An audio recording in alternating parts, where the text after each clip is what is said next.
on the air with that breaking news and new details on something else that the U.S. has shot out of the sky, this time over Alaska. The whole thing's developing really fast. We're going to break down what we know and what we're just now hearing about this object from the Pentagon. Also just coming in, another classified document found at the home of former Vice President Mike Pence in Indiana after a 5-hour search. What Pence and the Justice Department are saying right now. We'll also take you live to Turkey tonight with rescue missions now turning to recovery and a second humanitarian crisis looming. You've got thousands of people with no food, no heat, nowhere to live. We'll tell you what our team's seeing on the ground. Plus, with mortgage rates getting to the highest they've been in nearly 20 years, more and more people are paying for homes outright with cash. We're breaking down who those buyers are and who's getting shut out. And this Valentine's Day, the government wants you to keep your guard up so you don't fall for a romance scam. And if you think, well, that couldn't be me, wait till you see what we've got for you later on in the show. Hey there, I'm Hallie, and in just the last few hours, we are learning that President Biden ordered the Pentagon to shoot down a second, what they're calling high-altitude object. So a second, they're not calling it a balloon, but something that's flying over U.S. airspace. They say they've been tracking this thing since last night over northeast Alaska. Defense officials say that, yes, there is a potential threat to planes in the sky. Watch. On February 9, North American Aerospace Defense Command detected an object on ground radar and further investigated and identified the object using fighter aircraft. The object was flying at an altitude of 40,000 feet and posed a reasonable threat to the safety of civilian flight. Okay, so let's break down what we know and then the big questions still outstanding. This second object, again, not technically a balloon that we know of yet, just an object. It was about 40,000 feet in the air. It was shot down by an F-22, a U.S. fighter jet, basically. It was a whole lot smaller than that Chinese spy balloon that was shot down last week. That thing was like the size of a couple school buses. This object was the size of a small car. The Pentagon ordered it, the president ordered it to be shut down because the Pentagon recommended it. Defense officials think they should be able to get a good amount of the debris from this shot down thing because it landed on ice, basically. Remember, it's Alaska, it's winter. But here's what we don't know, and this is probably the biggest question. Besides what is it, whose is it? Who does it belong to? Is it from China? Is it from Russia? Is it from somewhere else? What kind of capabilities does it have, if anything? Joining us now is Courtney Kuby in court. Like those three questions we just laid out, that's kind of the ball game here, especially the one about whose object was it? Is this going to be a geopolitical drama or not? I mean, that's what that's going to tell us. Yeah, I think the big question is, was this from China? Again, I will say it was found in an area very similar to where the Chinese balloon initially came into the U.S. airspace over the Aleutian Islands and into Canada. So there is that, but we don't know what it was, and we still don't know who owns it. Two big questions. A couple of other things here. So we know that when they first, the NORAD, right, when the Pentagon first saw this object move into U.S. airspace, they sent aircraft up to take a look at it. We don't know exactly what those were. Most likely, it was similar to what we saw last week, which was they sent F-22s up. F-22s can are important for two reasons here. Number one, they have very advanced surveillance capabilities, the ability to look at this thing very closely and to get metrics on it that we don't even really understand because a lot of it is classified. The second thing, though, they have the ability in F-22 to shoot it down. That's what we saw now in both cases here. They fired an AIM missile and took out these balloons. So those were initially sent up to get a sense of it. The other big questions here is, why did they decide to shoot this one down so quickly? So within about 24 hours of initially seeing it cross into U.S. airspace, the Pentagon recommended to President Biden to take this one out, and he concurred, and they did it. There would be a couple reasons that they would make that recommendation. One, it presents some sort of a threat. At the altitude it was flying, it was potentially a threat to civilian and military aircraft. We don't think at this point, according to officials, that it presented a threat to anyone on the ground.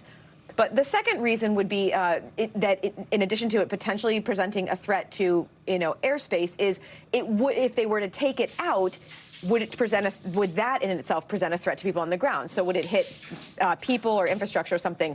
Because it was a smaller balloon and it was over a much more rural area, I suspect the recommendation was that it wouldn't present a threat to people on the ground. Okay, so next steps timeline, right? Because the deal is we're going to know the answers to some of these questions, because right now you've got the military going out, grabbing the debris of whatever this thing is, right? Getting the debris, pulling it back. They're going to do examinations on it as you've laid out, and that's going to be able to tell them where this is from. So we are probably, my guess, Courtney, within what, 72 hours of knowing more? Even if we don't know more, the military should know more, right? Yeah, yes. And what's surprising to me, and I don't have a good answer to, is why was it that when the one last week was flying, they were confident days before they shot it down that it was a Chinese asset, and they're not in this case? That's a good point. Right. And I don't know the answer. They knew when it was still in the air that it was from, they were saying definitively it was a Chinese spy balloon. They're not saying it this time. Exactly. And remember, the Chinese were saying it was a weather balloon, and the U.S. was very confident saying, no, we know that this is a surveillance asset. So that's something that we don't have an answer to. I suspect we'll get an answer in the next day or two. But I feel that there's a lot of information that the U.S. knows about this that they're not sharing yet. That's interesting. Could it be something with like equipment on this object or on the balloon? Like, is there something like technological that they could have figured out a signal off of or something like that? It's possible. It's also possible that this is just smaller, so that there wasn't some specific signature about it that indicated that it was Chinese. Courtney Kuby, wow, you got a busy Friday and you're going to have a busy weekend. Thank you very much for that, Court. It's great to have your reporting. As this is all going down, we had President Biden holding a meeting at the White House with the Brazilian leader, and he took a couple of seconds, and I literally mean a couple of seconds, to talk about this whole second object situation. Listen.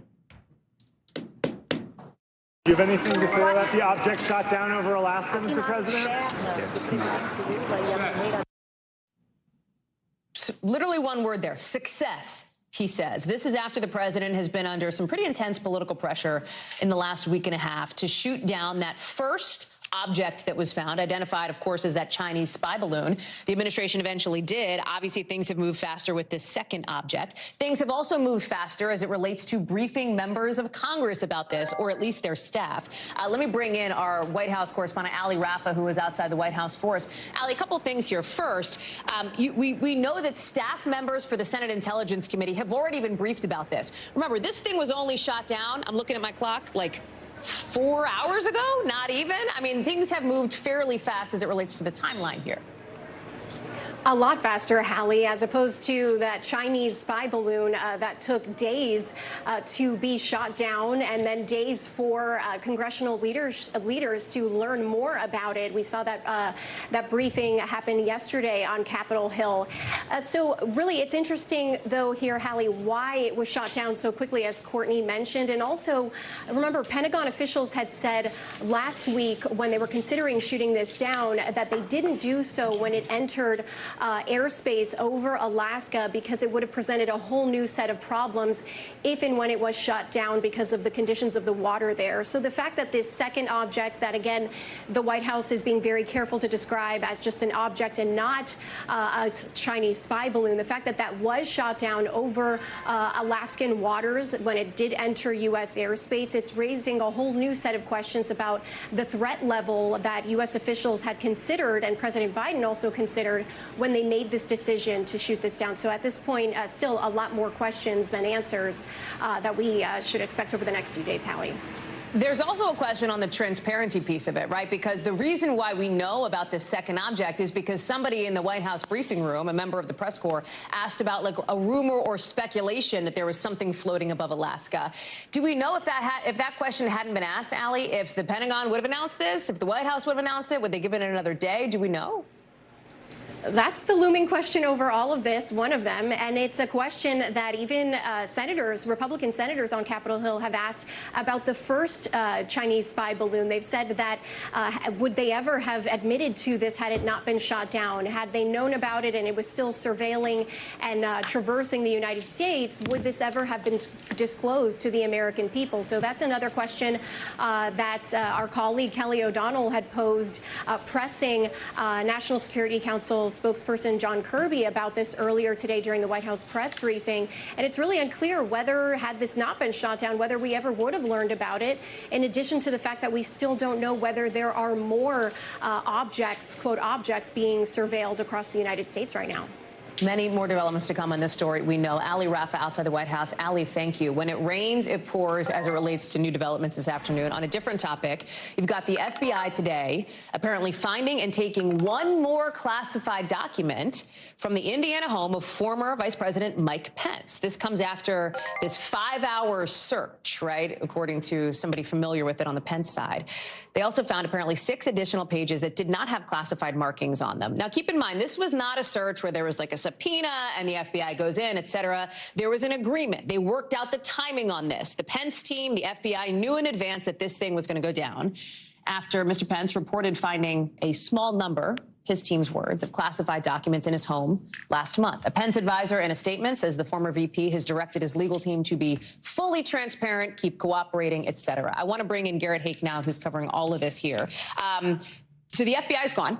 They were there for about 5 hours. We don't think that a nice visit where they found a classified document, right? One of them, plus these 6 other pages here. How should we be thinking about this? Well, look, I mean, the Pence team has taken the same legal strategy as the Biden team, but a different communication strategy. They have tried to be as transparent as possible, both with the DOJ and the National Archives, in terms of getting the FBI in and out to do their own search. So they can say, look, this isn't just us saying we're done. We have nothing else. This is the FBI saying it. And they're being more transparent than either Biden or Trump has been, really, about what was found and what these documents look like. So I think the Pence team is hoping their hands are now clean of this. He's spoken publicly about this, saying that anything that is in his house shouldn't have been. It was a mistake from the transition. He's owned up to it, and they're kind of hoping this goes away now. TBD from the Justice Department's perspective, whether they want to, whether he's going to get his own special counsel or whether they feel like the cooperation has been enough that they can kind of let this go now. The special counsel question is an interesting one, especially when you think about the sort of similarities between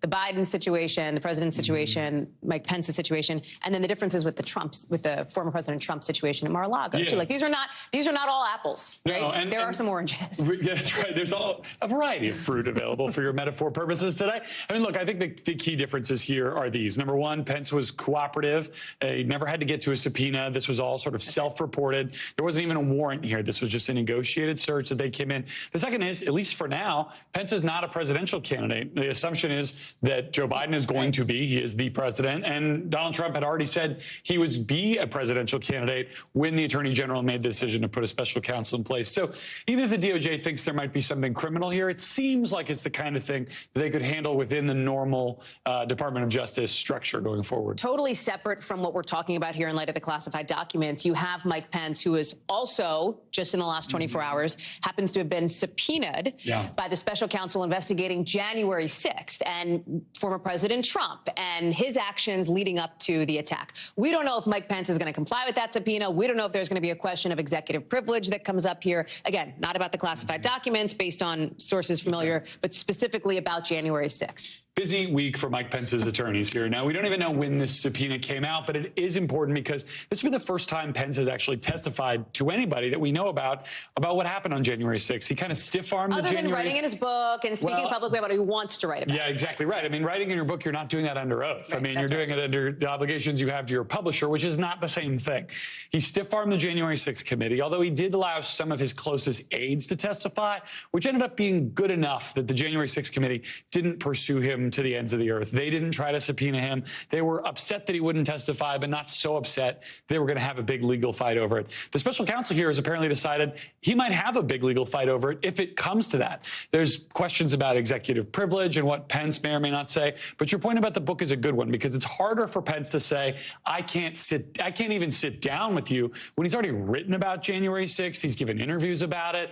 He's talked about it at some length. And so I think it's probably more likely than not the special counsel will hear from Pence in some capacity. We also haven't heard from Donald Trump about this yet. I keep refreshing my Truth Social to see when he's going to weigh in. Because he's not going to be happy about it. Okay, well, good luck with that. Garrett Hake, thank you so much. It's good to see you, as always. Appreciate it. Let's turn now to news overseas, because today you had a second convoy of rescuers, of help. 14 trucks arriving in Syria, loaded with food, with clothes, with blankets for the people who desperately need it there. You have members of the Biden administration promising humanitarian help directly to people affected, no matter where they live, whether that's in Turkey, whether that's in Syria, where there's been that civil war. But listen, it's harder and harder to get people the help they need because it's so cold. There's very little power, like very little electricity to the people who need it. There's a tough time getting supplies through these various towns and cities that have been absolutely decimated, as you see here, because it has been now more than 100 hours after those 2 deadly earthquakes. Rescuers, yes, they are still looking for people who may be alive, but the clock is ticking, and every hour that goes by, and I mean that literally, every hour that goes by, the chances of finding somebody alive goes down.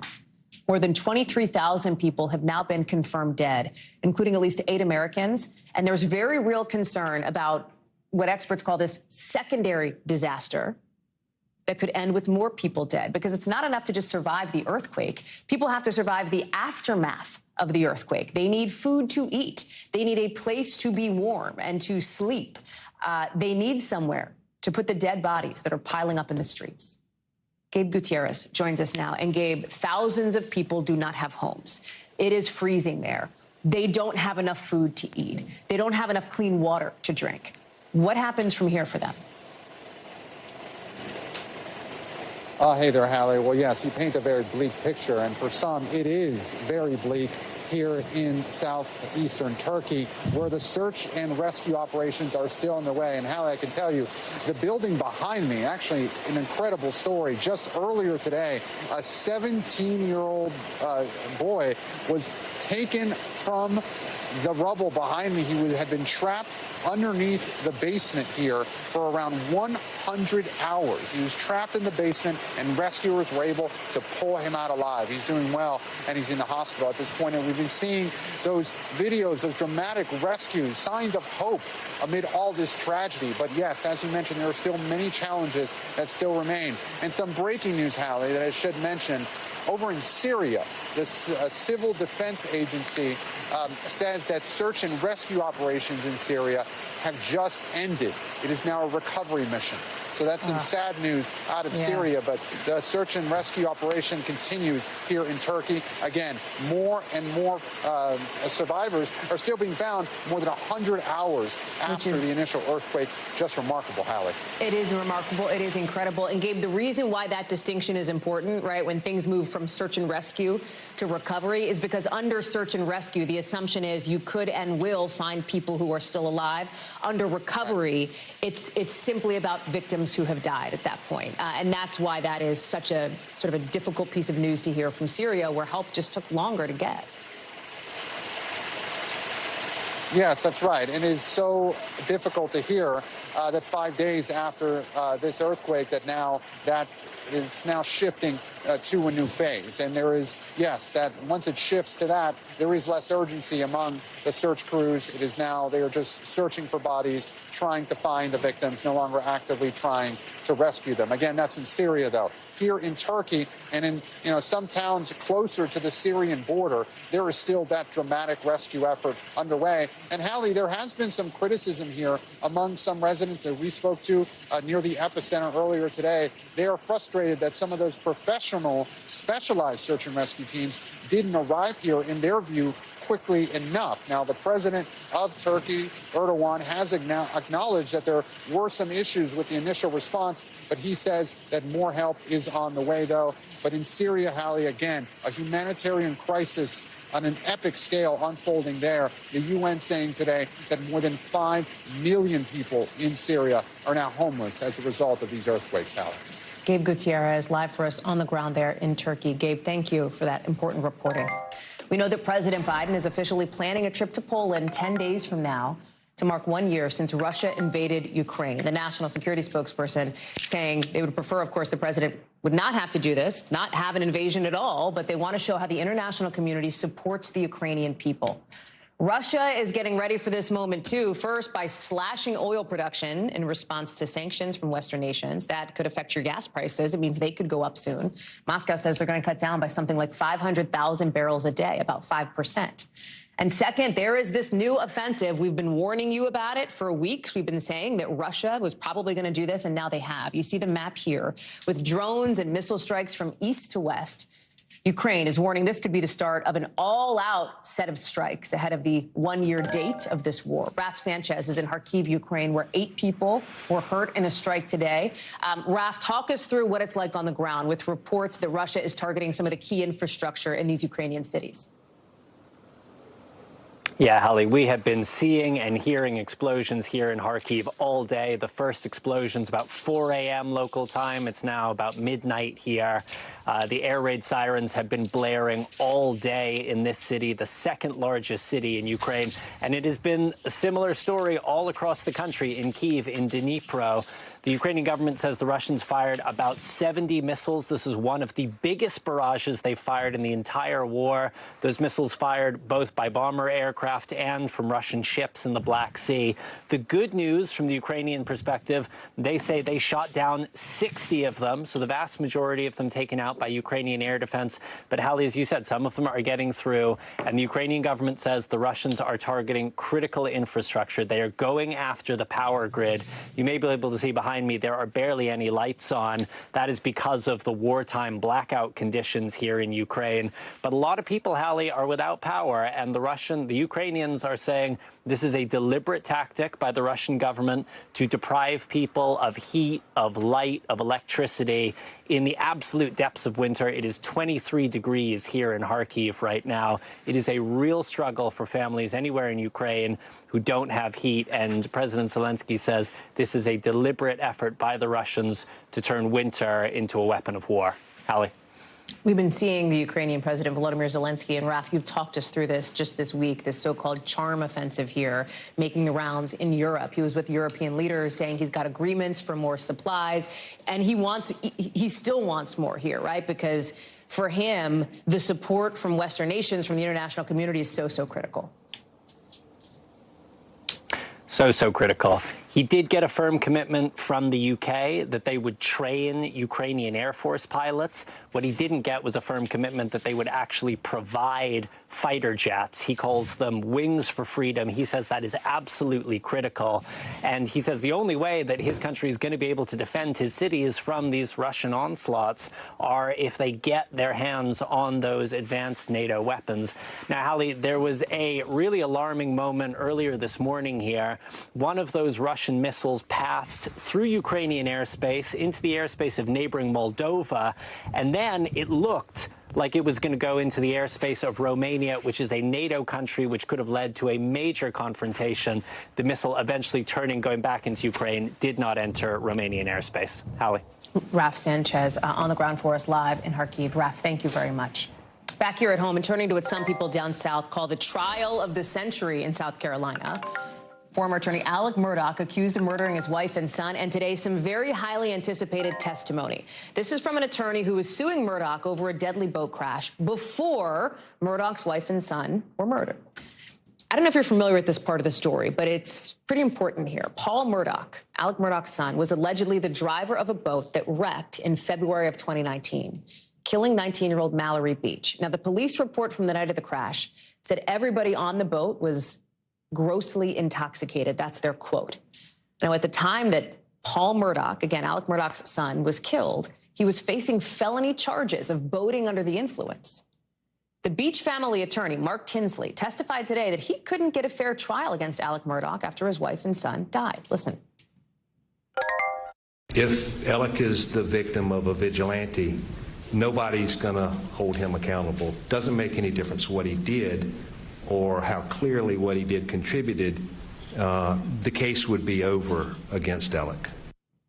I want to bring in now our NBC News legal analyst, Danny Zavallo. So, Danny, explain why this, now nearly 3-year-old boat crash, 4-year-old boat crash, is playing such a role in the murder trial of Alec Murdaugh, accused of killing his wife and son. He denies that, obviously. But why was this testimony so highly anticipated?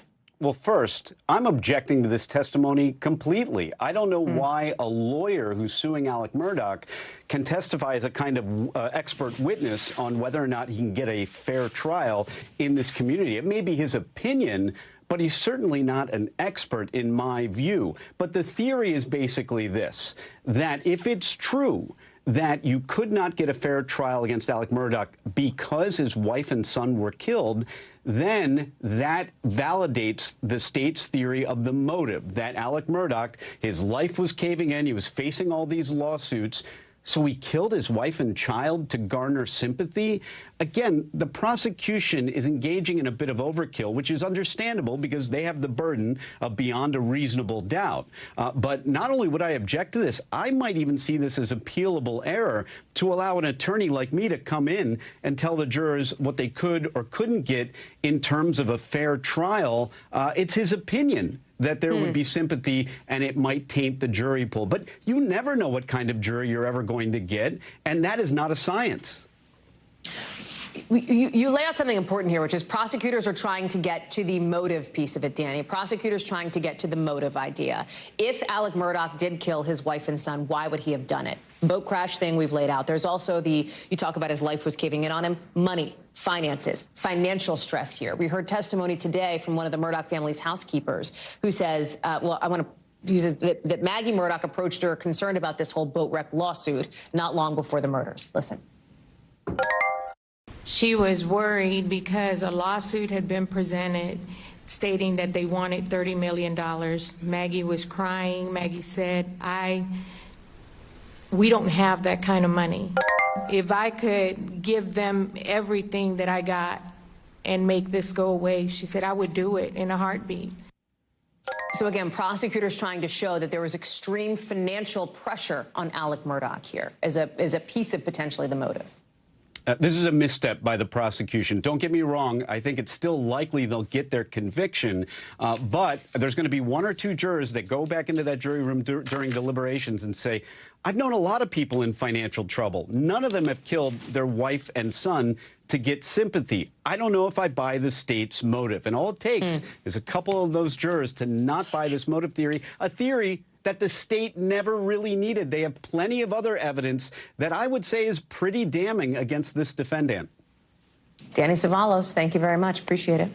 So we've got some developing news. Literally just as we have been on the air here a couple of minutes ago, a spokesperson for Senator John Fetterman says he has been discharged from the hospital. So he is out of the hospital, the Pennsylvania Democrat, set to be back at work on Monday.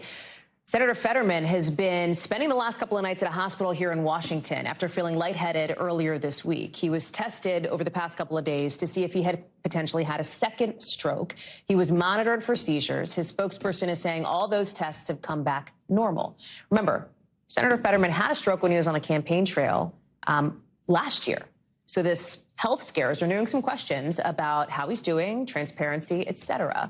I want to bring in now Hallie Vitale. And Hallie, you know, Senator Fetterman still has auditory processing issues from that stroke. It is obviously significant and good news that he is out of a hospital, that apparently doctors have ruled out a stroke, seizures. He's okay to come back to work. Yeah, and in a tweet, his spokesman says that he's going to be back in the Senate on Monday. And so that is good news in terms of his overall health, the fact that he can come back to work. They also say in this tweet that just came out in the last 2 minutes that he had a CT, a CTA, and MRI tests done. All of that is what ruled out another stroke, but that also his EEG test results came back normal. So that's how they ruled out any potential for seizures. And you're right, he spent the last 2 nights in a hospital here in D.C. This came on seemingly very suddenly during the Democratic retreat on Wednesday. And as you mentioned, he left when he felt lightheaded, told his staff, they drove him to the hospital. And of course, there's a heightened sense of concern anytime someone who's recovering from a stroke begins to feel those symptoms. Makes sense why he went to the hospital and why they were so keen and clear in their observation of him. Would it be standard operating procedure in a moment like this, Hallie, to release those doctor's notes, that information?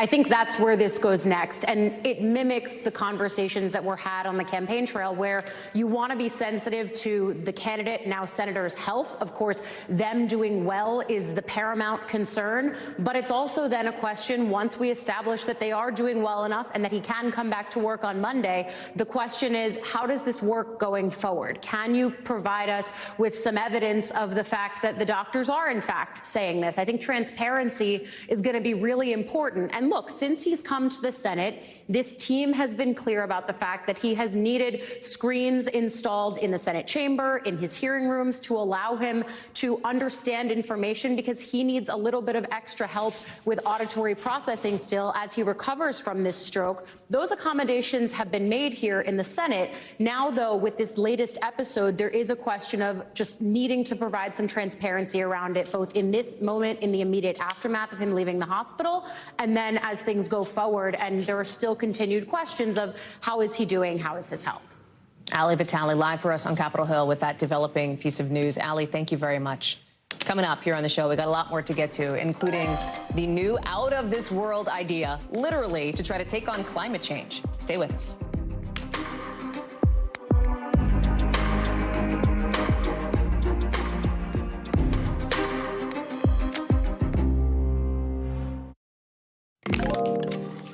There's this lawsuit that could have big implications for access to abortion across the country. We'll have that story coming up in the 5 Things. But first, a new study just out is bringing a new idea in the fight against climate change. It is kind of a climate moonshot, starting in space, literally. Think about a T-shirt cannon. You know, the stuff at like basketball games or baseball games, except this is not a T-shirt cannon. It's like on the moon. It's way bigger, and it's shooting not shirts, but dust, a ton of dust into the area between the Earth and the sun, basically trying to put some shade on the amount of sun that we get. Does that sound bonkers bananas? Well, to a team of researchers at the University of Utah, the answer is actually, it's feasible. That's what they're calling it, feasible. They used a computer simulation to model this thing and said it could reduce the amount of sunlight we get by up to 2% a year. Let's be real. This is not going to end climate change, global warming on its own, but it might be another tool in the toolbox, according to these experts. I want to bring in Bill Cairns, part of our climate unit, who loves to talk about these kinds of ideas, right? Like ways we can think outside the box on the climate crisis. How would this actually, work? Right. And is this just sci-fi, or is this something that, like, hey, maybe it could be, something that we could work on? So let's get into the details first of what they're actually proposing here. So they're saying that if we could limit somewhere between 1% to 2% of the sun's rays coming to the Earth, that we could really buy ourselves more time. Climate mitigation is the term that they'll use for that. So in order to do that, they're obviously saying, let's build a shield. The shield would literally be like the screen you use in your windows. When the sun shines through it, has little lines. It's not quite full sun. It would be something like that. So it would block just enough of the sun rays as it comes in. And the sun roughly is about 92 million miles away from the Earth. This would sit about 1 million miles away from the Earth. So we wouldn't have to worry about the dust or the particles, Hallie, coming back towards the Earth. So that's one good positive.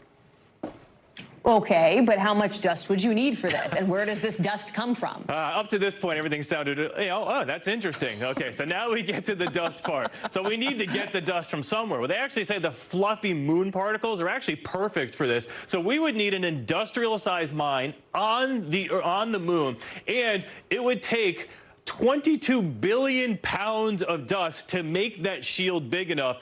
Hallie, I wanted to make this easier for everyone. It would be the equivalent of shooting 1.5 million elephants into outer space to give us our shadow from the sun. So it's 1.5 million elephants worth of moon dust they would shoot into space to make a screen. Got it. But here's the thing, Bill. Like, let me just be on this journey with you. Let's say this happens, right? Could backfire. I mean, right? Like, I understand the concept of climate change interventionism, but there is some criticism here, and part of it is we just don't know what some of these unintended consequences of making these huge changes could be. So the term that you and everyone else is going to learn in the future, we're going to talk about, it's called geosolar engineering. So we're actually going to limit the amount of sunshine coming to the Earth, and our Congress has approved millions of dollars in research towards this. This isn't some sci-fi. They're thinking this is a possibility. We need to figure out how to block it. One of the solutions that was proposed was put like mirrors in our orbit or around our planet, in our stratosphere. But people say once you do that, you can't go back. The thing that's different with this study, Hallie, is once the dust shield is out there, it'll only last about 6 days because of the solar radiation. So we'd actually have to redo this, say like every July. Okay. That's the advantage to this one. So these are astrophysicists. They wanted to see if this was even possible. They didn't care about the amount of money or how it would work. Yeah. They proved it can. Doesn't mean it will.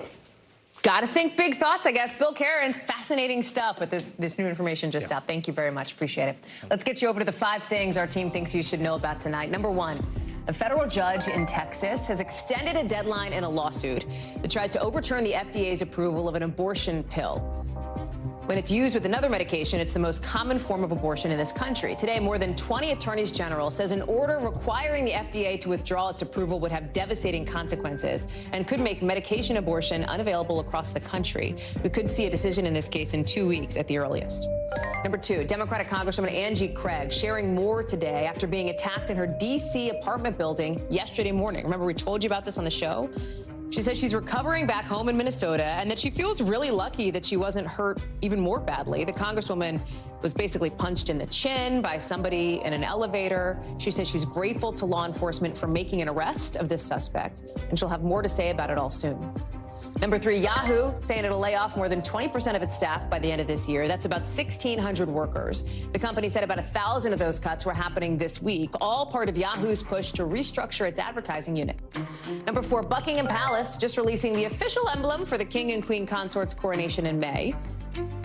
Look at it. If it's giving you Apple vibes, it's because the guy who used to be in charge of design over at Apple created this. The palace says there's a lot of symbolism here. It's red, white, and blue, the colors of the flag. You can see 4 kinds of plants in and around the crown. They're supposed to represent the 4 nations that make up the UK. Number 5, the Kansas City Star reports that Missouri and Pennsylvania's governors have made a bet on the Super Bowl. If the Chiefs win, that team's flag will apparently go up in Pennsylvania's capital. But when the Eagles win, their flag flies high over in Missouri. When we come back, a new trend in the housing market is making it a lot harder for some buyers to get a home. We'll explain what's going on and why it requires a ton of straight cash. Stay with us.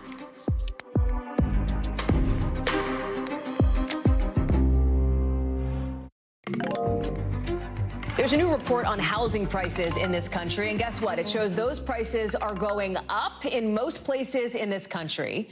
This is at the end of 2022, so the end of last year as compared to the year before.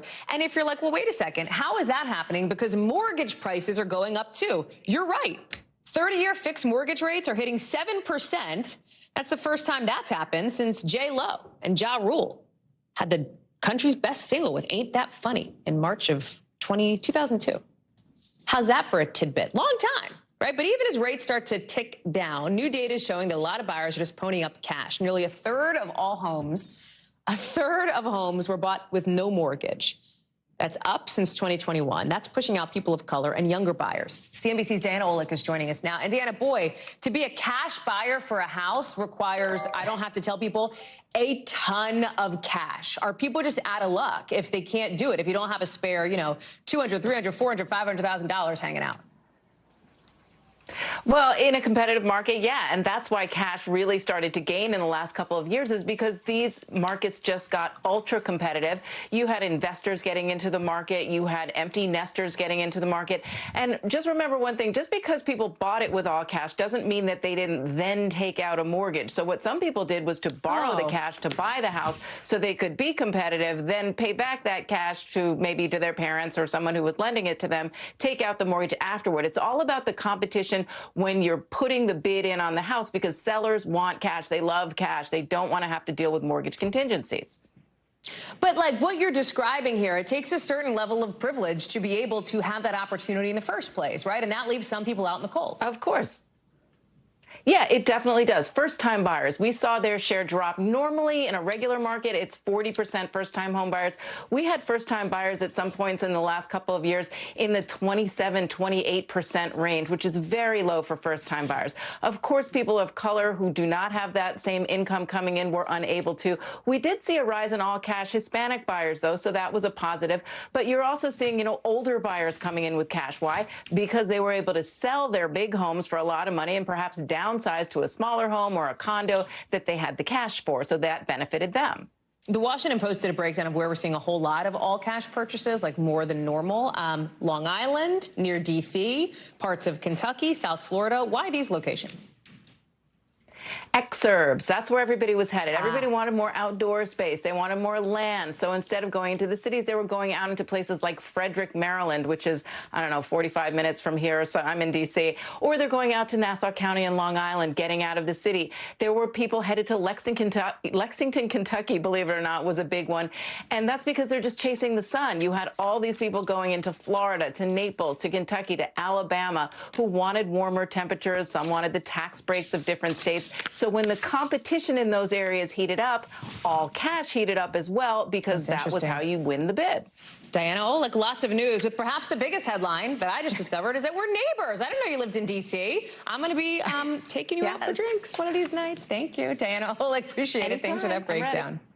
Still to come, it is that time of year again. Looking for love on the apps, right? But instead, a lot of people are getting scammed to the tune of legit more than $1 billion. We'll talk about how you should be watching out for yourself online and the new warning coming in about this whole thing.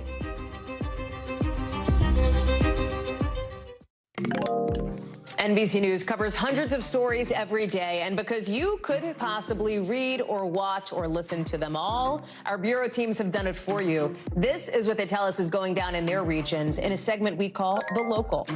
From our Western Bureau, health officials in Nevada say there have been more than 70 cases of norovirus at an elementary school in Vegas. That's that super contagious stomach flu.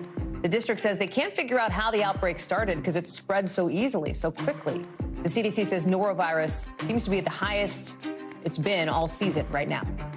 From our Southeast Bureau, Florida lawmakers are voting today to hand over Disney's self-governing district to the state. This is a big win for Governor Ron DeSantis, who's expected to sign that bill into law. When that happens, the Republican governor will get to appoint a board to oversee how this new district is run. Remember, this whole DeSantis-Disney fight started after the company criticized Florida's controversial so-called Don't Say Gay law. From our Midwest Bureau, a team in Michigan says they've discovered a 150-year-old shipwreck 600 feet underwater in Lake Superior. Look at this, like it's pretty intact. You can see the body of the ship, that's the mast there. There's even some stuff like dinner plates. There's bottles of stuff. Nobody died, but the ship apparently had a nickname, the Bad Luck Barkentine. You can say that again. It had already sank twice before its final journey. A new warning now from the FTC about big-time Valentine's Day scams, not just for V-Day, but about romance scams generally. It is kind of open season here for crooks posing as your potential next big love interest to try to get money from people interested in hooking up or dating or whatever. $1.3 billion reported stolen last year from this kind of thing. NBC's Kristen Dahlgren was here with more on this. Kristen, what's so interesting here is I think everybody hears about these like romance scams and thinks, well, that could never happen to me. Like, I'm so savvy on the apps. I get it. But these people are lying. They are lying. And now the FTC's like, they're lying to the tune of $1 billion. Right. And who doesn't want to believe in love, Hallie? But my cold black heart, Dahlgren, let me tell you. I'm just kidding. And when you hear some of the lies, you might say like, oh, I would never fall for that. But clearly there are a lot of people who are. So you want to run down those top 5 lies. About a quarter of people are saying, someone I'm close to is hurt or sick or in jail. Send me some money to help me out. About 18% of the people that are sending these lies say, I can teach you how to invest. Just send me a little bit of money. There's another big one. I'm in the military. I'm far away. I could really use a little bit of extra cash. I need help with a special delivery. And then, of course, there's always the let's talk about marriage, in spite of the fact that we've never met before. That's so interesting. What should people be doing to make sure they're not going to fall victim to one of these romance scams here? Right. So, I mean, like anything, look, online or not, do your research about somebody that you're getting involved with. When you're dealing with somebody online, that should include a reverse image search. So you put in the photo that they've sent you, and if it comes up that that was just something that was grabbed off another site on the internet, you have a huge red flag there. Also, don't send any inappropriate photos. I can't believe we need to say that, but someone you don't know could blackmail you with those. If you haven't met them in person after a few months, that's another red flag. You have every right to be suspicious. And then, of course, don't send money to anybody that you've only talked to, that you've never met in person. How much money are people sending these people who are lying to try to scam them? Right. And so the total was over $1 billion last year. I think it was something like 70,000 reports. And keep in mind, Hallie, those are just the ones that are reported. A lot of people probably aren't calling and reporting these because they're so embarrassed. So that number likely higher. The median that the FTC found was about $4,400 that people were losing to these scams, sending the money never to be heard from again. It's a bummer, man. Don't take advantage of people just looking for love, Kristen, which I believe in. And I believe in love and the power of love. Thank you, Kristen Dahlgren. Appreciate it ahead of Valentine's Day for us. Coming up, we're also just ahead of the Super Bowl, and fans there are not going to have to go far to place a bet. The big first at the big game coming up.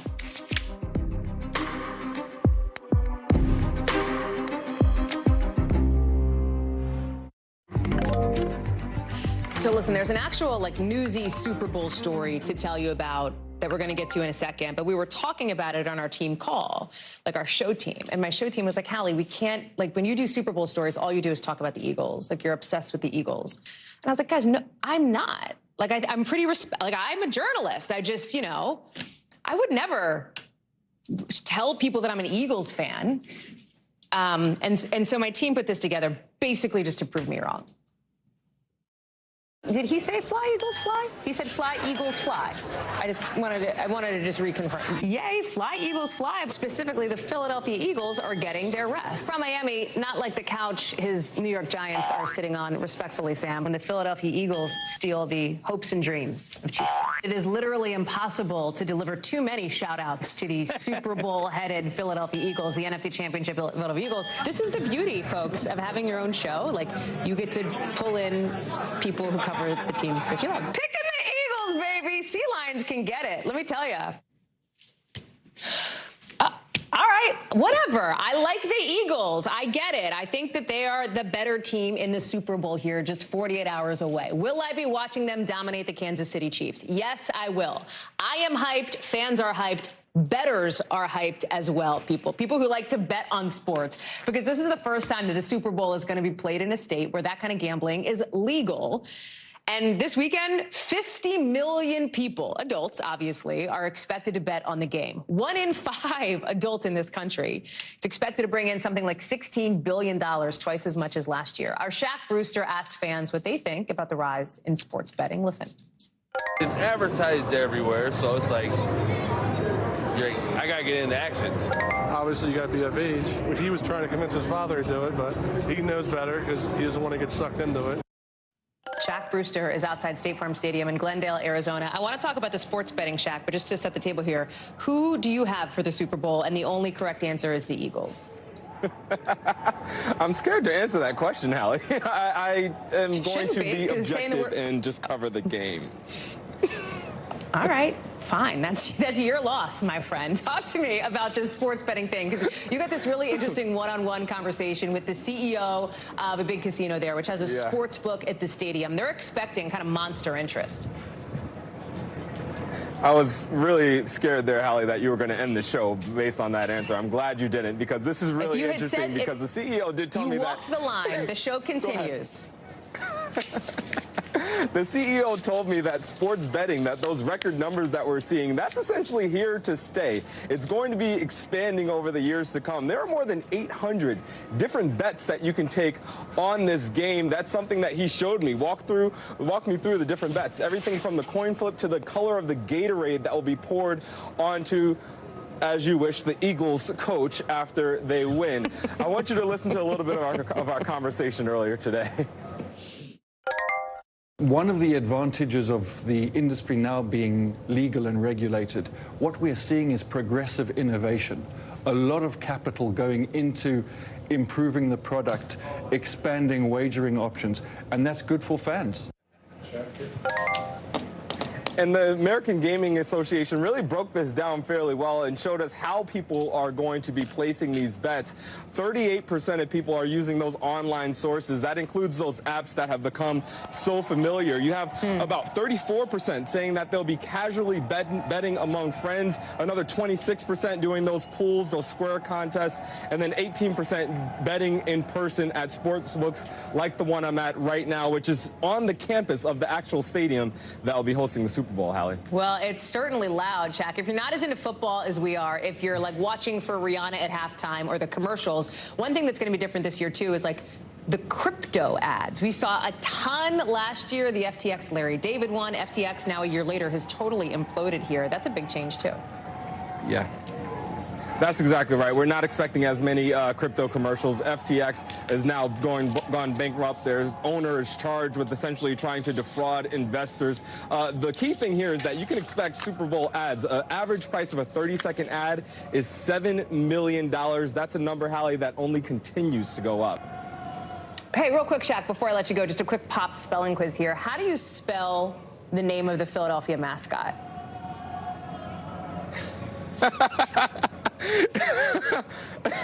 E-A-G. Yes, Eagles. Shaq Brewster, an Eagles fan. I did that.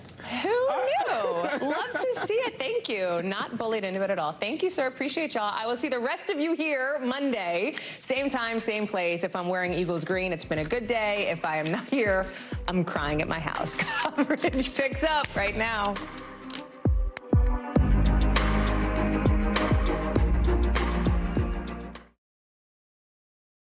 Thanks for watching our YouTube channel. Follow today's top stories and breaking news by downloading the NBC News app.